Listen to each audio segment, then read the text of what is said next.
8h30 à Paty, c'est parti. Bienvenue à Qu'est-ce qui tous. se passe? Vous me perturbez, Jean-Michel. Bonjour Bonjour. Nicolas. Guy Bironbaum et Gilles Bornstein à vos côtés. Notre invité En Marche et même porte-parole de La République En Marche. Bonjour Benjamin Griveaux. Bonjour. L'attentat survenu à Manchester il y a 36 heures, attentat revendiqué par Daesh, traumatise l'Europe entière et plus largement toutes les démocraties occidentales. Le président Emmanuel Macron a témoigné hier de sa solidarité avec la Grande-Bretagne. Mais la question se pose de la priorité de l'action du gouvernement après cet attentat. Et c'était sur l'antenne de France Info hier, le député Les Républicains Georges Fenech qui posait la question ainsi. Qu'est-ce qui est la priorité aujourd'hui? Est-ce que c'est de présenter une 13e loi de la moralisation de la vie publique et de supprimer des emplois familiaux? Ou est-ce que le garde des Sceaux et le ministre de l'Intérieur ne doivent pas immédiatement mettre en œuvre les propositions qui étaient dans le programme d'Emmanuel Macron? Il y a des mesures urgentes à prendre et ne pas se tromper de priorité. Georges Fenech, au micro de France Info, il y a des mesures urgentes à prendre, Benjamin Griveaux. Oui, Georges Fenech qui ne manque pas un moment pour instrumentaliser des situations telles que celles que l'on a connues à Manchester hier soir.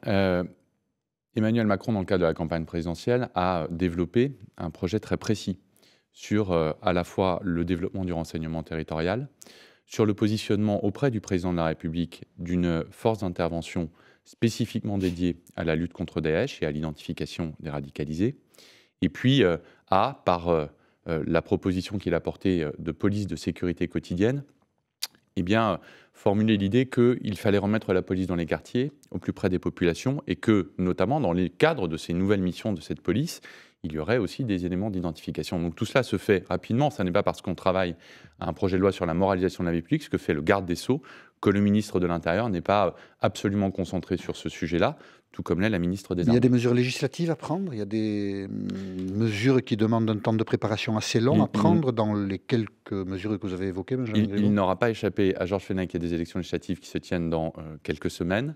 Il y a évidemment ce qui relève de la loi et puis également ce qui relève de l'état d'urgence. Mais l'état d'urgence permet déjà de faire beaucoup de choses. Le président de la République l'a maintenu. Et donc, dans ce cadre-là qu'il faut intervenir. Mais est-ce que, pour reprendre l'argument de Georges Fenech, s'il y a des mesures législatives à prendre, est-ce que les premiers textes ne doivent pas concerner plutôt la sécurité que la moralisation de la vie publique ?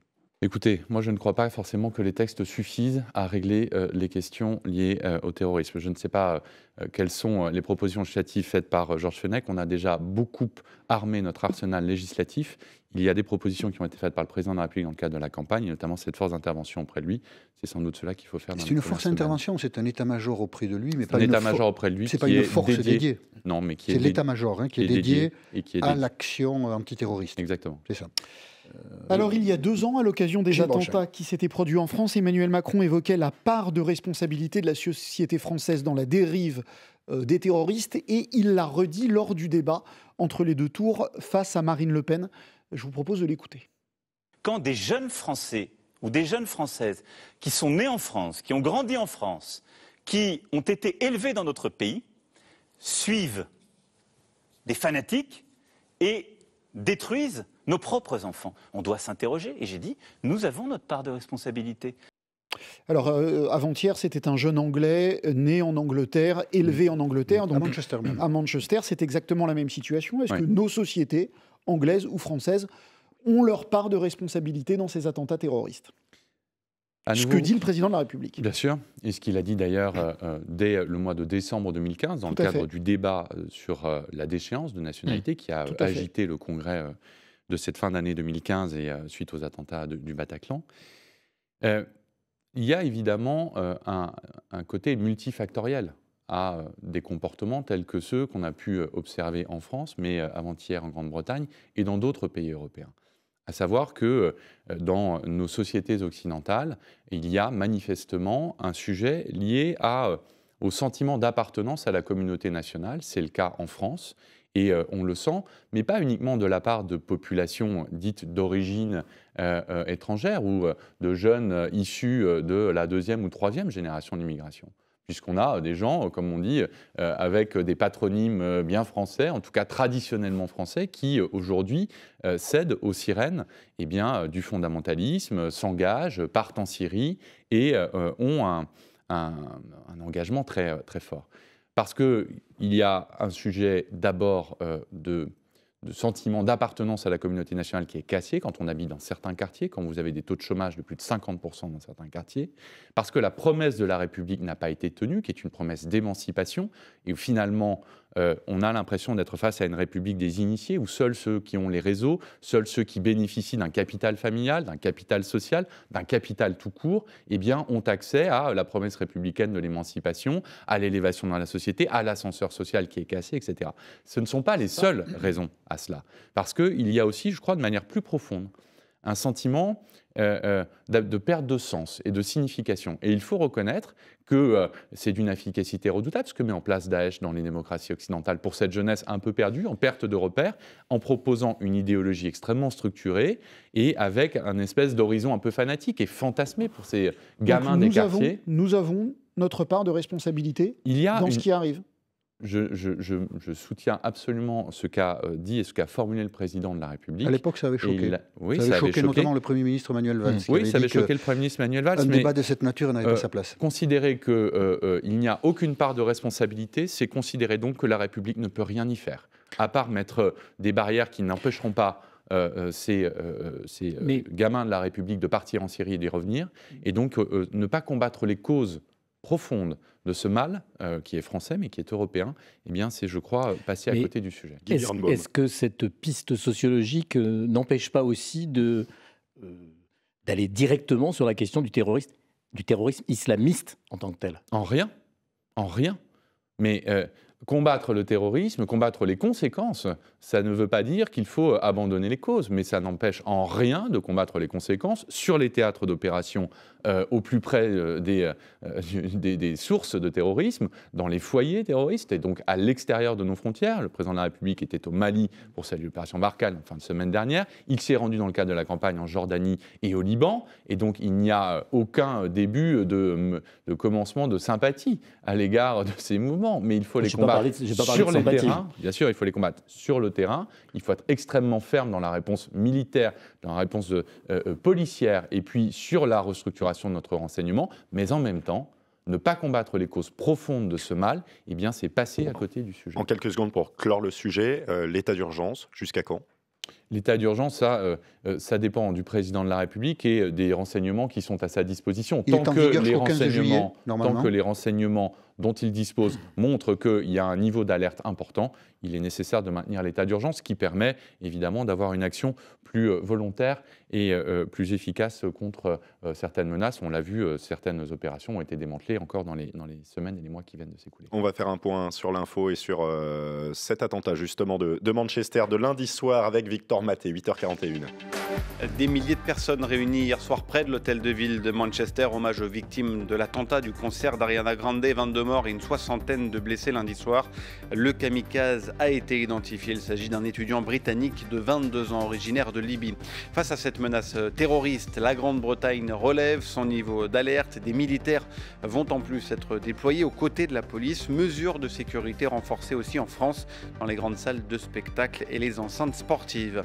C'est une information France Info. La famille Frey, qui a fait fortune dans l'immobilier, pourrait reprendre le site de GMS dans la Creuse. Un dossier a été déposé. Le tribunal de commerce de Poitiers doit rendre sa décision aujourd'hui sur le sort de l'équipementier automobile. La liquidation judiciaire devrait en principe être évitée. Et puis après l'Elysée hier, les représentants syndicaux et patronaux reçus à Matignon par le Premier ministre Édouard Philippe et par la ministre du Travail Muriel Pénicaud, toujours à propos de la future loi travail.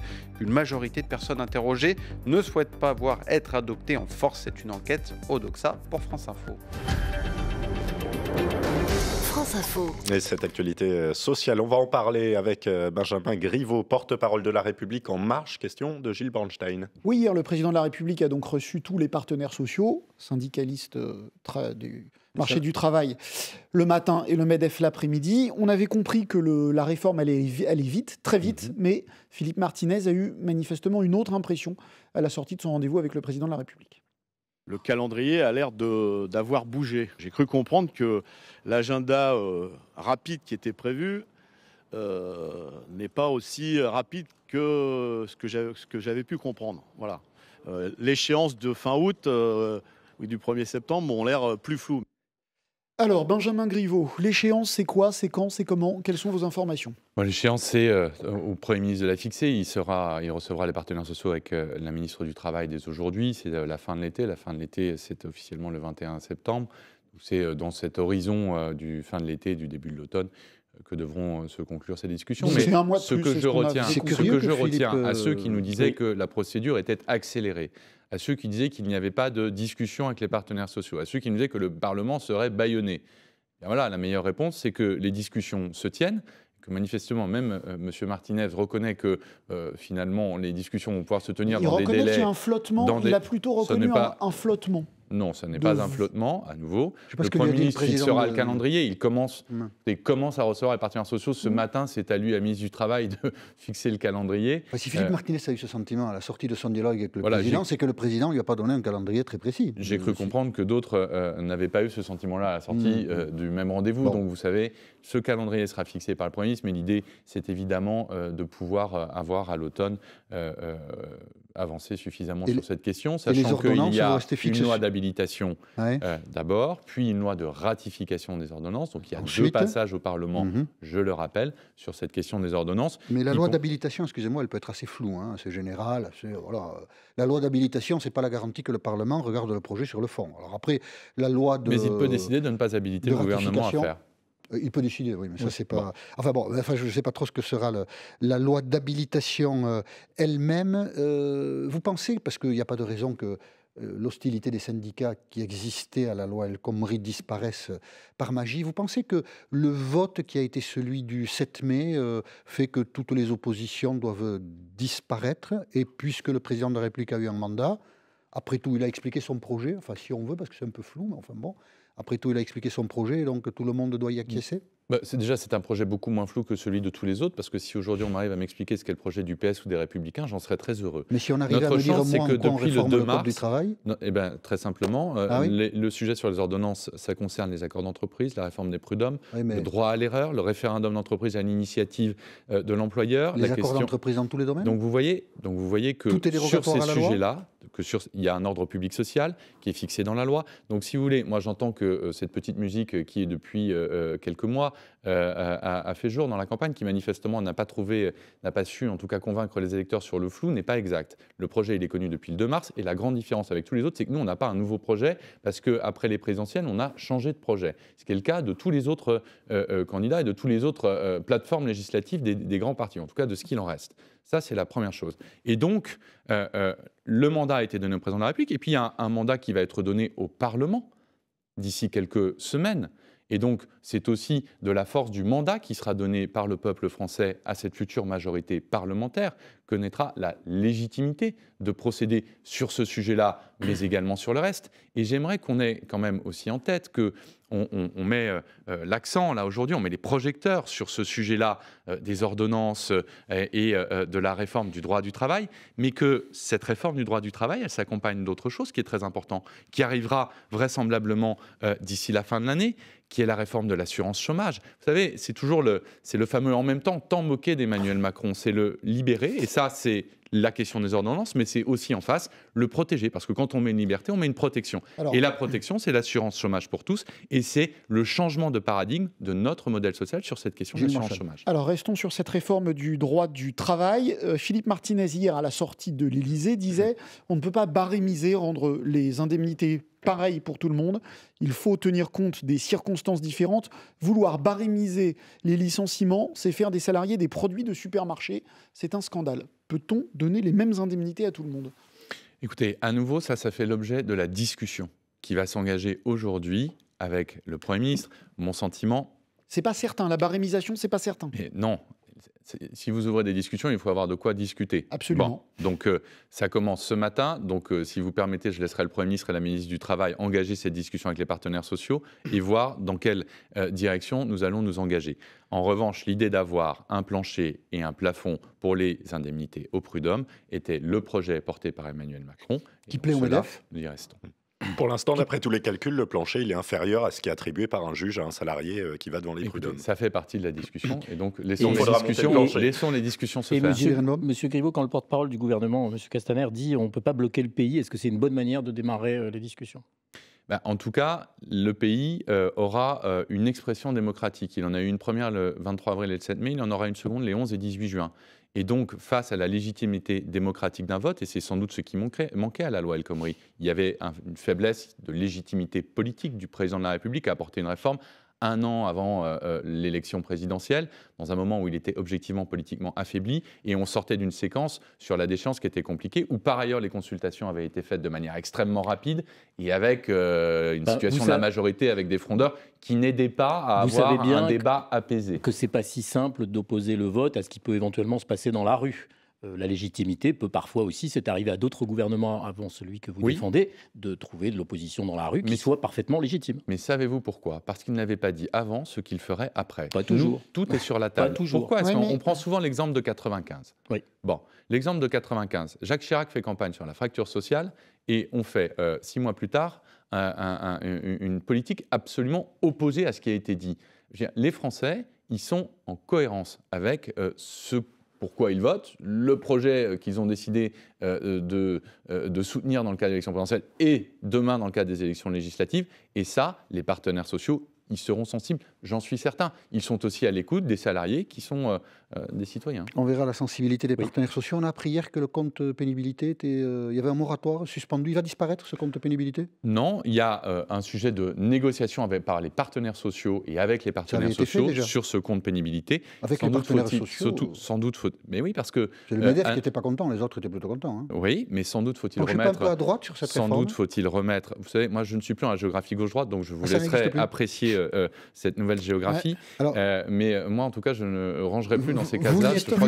Je vous signale que le porte-parole du gouvernement, Christophe Castaner, dit, là, ils viennent de le dire, nous souhaitons d'autres personnalités de droite au gouvernement après les législatives. Sur Europe 1 à l'instant. La géographie n'a pas disparu pour tout le monde. Mais écoutez, en tout cas, dans mon esprit, elle a disparu et nous sommes dans une phase de recomposition parfaitement assumée. Vous le souhaitez aussi, vous, des nouveaux ministres de droite, d'autres ministres de droite? Moi, je souhaite des ministres compétents, je souhaite des ministres qui incarnent le renouvellement que nous avons porté depuis le début, et je souhaite des ministres issus de la société civile. Ah, donc vous n'êtes pas d'accord avec Christophe Castaner? Je souhaite des ministres compétents, et vous savez, les ministres de différentes sensibilités qui sont... mieux des ministres compétents qu'un compétent. C'est mieux, s'il vous plaît.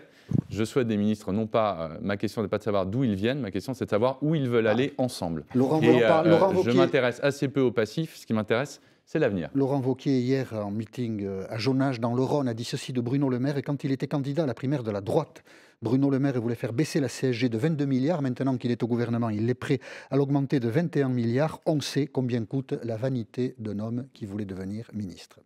Venant de la part de Laurent Wauquiez, ça ne m'étonnera pas. Chacun apprécie. Oui. Victor Maté, pour un point sur l'info, 8h51. Et on l'apprend ce matin, l'homme soupçonné d'avoir fait un mort et 2 blessés à la Kalachnikov dans les Yvelines il y a près de 3 semaines a été interpellé à Saint-Denis, tout près de Paris. La Tour Eiffel éteint à minuit hier soir, les drapeaux français en berne aujourd'hui sur les bâtiments publics, l'hommage de la France après l'attentat de Manchester. Ce soir, les joueurs de foot de Manchester United porteront un brassard noir. Une minute de silence sera aussi respectée avant la finale de la Ligue Europa contre l'Ajax Amsterdam. En Grande-Bretagne, l'alerte terroriste passe de grave à critique. C'est le plus haut niveau. L'attentat de Manchester revendiqué par Daesh et qui a coûté la vie à 22 personnes a été commis par un jeune étudiant britannique d'origine libyenne. Il avait 22 ans. Donald Trump au Vatican rencontre en ce moment même avec le pape François, le président des États-Unis qui est arrivé hier soir à Rome, 5e jour de sa tournée internationale. Demain, il sera à Bruxelles où il doit notamment s'entretenir avec Emmanuel Macron. Et puis le Conseil supérieur de l'audiovisuel va saisir un rapporteur, un magistrat indépendant dans le dossier de la séquence jugée homophobe de Cyril Hanouna, l'ouverture donc d'une procédure de sanction contre la chaîne C8. Le CSA a reçu 25 000 plaintes en quelques jours, c'est un record. France Info. C'est le porte-parole de La République En Marche, Benjamin Griveaux, est l'invité de France Info jusqu'à 9h avec vous, Jean-Michel Apathy. Le Canard enchaîné épingle ce matin Richard Ferrand, ancien député du Finistère et désormais ministre du gouvernement d'Édouard Philippe. C'est l'un des premiers soutiens, Richard Ferrand, d'Emmanuel Macron. Richard Ferrand dirigeait les mutuelles bretonnes en 2011 quand il a fait louer à ses mutuelles un bien appartenant à son épouse, ce qui a permis, selon le calcul du Canard enchaîné, de valoriser le gain par la compagne, c'était pas l'épouse, de Richard Ferrand, de 586 000 €. Alors, si c'est légal, ça paraît légal, est-ce que c'est moral? Voilà la question que pose le Canard enchaîné. Que répondez-vous, Bernard Griveaux? Alors moi c'est Benjamin, mais j'avais un aïeul qui s'appelait Bernard. Voilà. Vous voyez, donc ça remonte à des générations désormais. Toujours une signification. D'abord, on est dans le cadre d'une entreprise privée, il n'y a pas d'argent public qui est en jeu, je tiens à le dire. 2, est-ce que la décision a été prise par Richard Ferrand? Non, c'est le conseil d'administration des Mutuelles de Bretagne qui prend la décision et pas le directeur général. 3, Richard Ferrand... Pardon? Non, il ne siégeait pas au conseil d'administration. Non, il ne siège pas au conseil d'administration. Donc il était dirigeant. Il était présent ce jour-là? Il faut dire les choses. Non mais attendez. Mais il ne siégeait pas au conseil. Il ne siège pas au conseil, il n'y a pas de droit de vote. Donc il faut faire les choses précisément, surtout quand on porte des accusations comme ça dans un grand journal hebdomadaire. Bon. Troisièmement, est-ce qu'il y a de l'argent public en cause? Non. Vous l'avez déjà dit. Parfaitement privé. Ouais. Et donc, à la question, est-ce qu'il a caché que c'était sa femme? Non. Le président du conseil d'administration des Mutuelles de Bretagne le reconnaît. Je rappelle que Richard Ferrand, par ailleurs, a redressé ses mutuelles, où il a préservé et créé près de 300 emplois en 20 ans, puisqu'il a été, je crois, président, en tout cas directeur général depuis le début des années 90. Comprenez que ça suscite un trouble et que je termine, et je viendrai ensuite, je termine.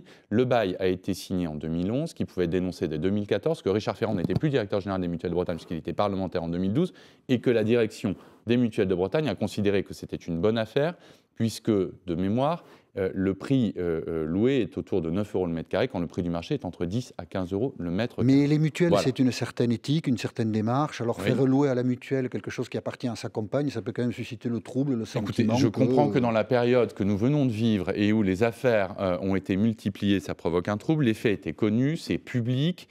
Ça intervient une semaine après ça. Vous ne pouvez pas dire que c'était connu là-bas. C'est une affaire qui est connue là-bas. Si le canard ne le sort pas, nous, on le sait pas. Des adhérents de la mutuelle, peut-être. En tout cas, des adhérents de la mutuelle, c'était connu. Le président du conseil d'administration de la mutuelle a fait un communiqué disant que le sujet était connu.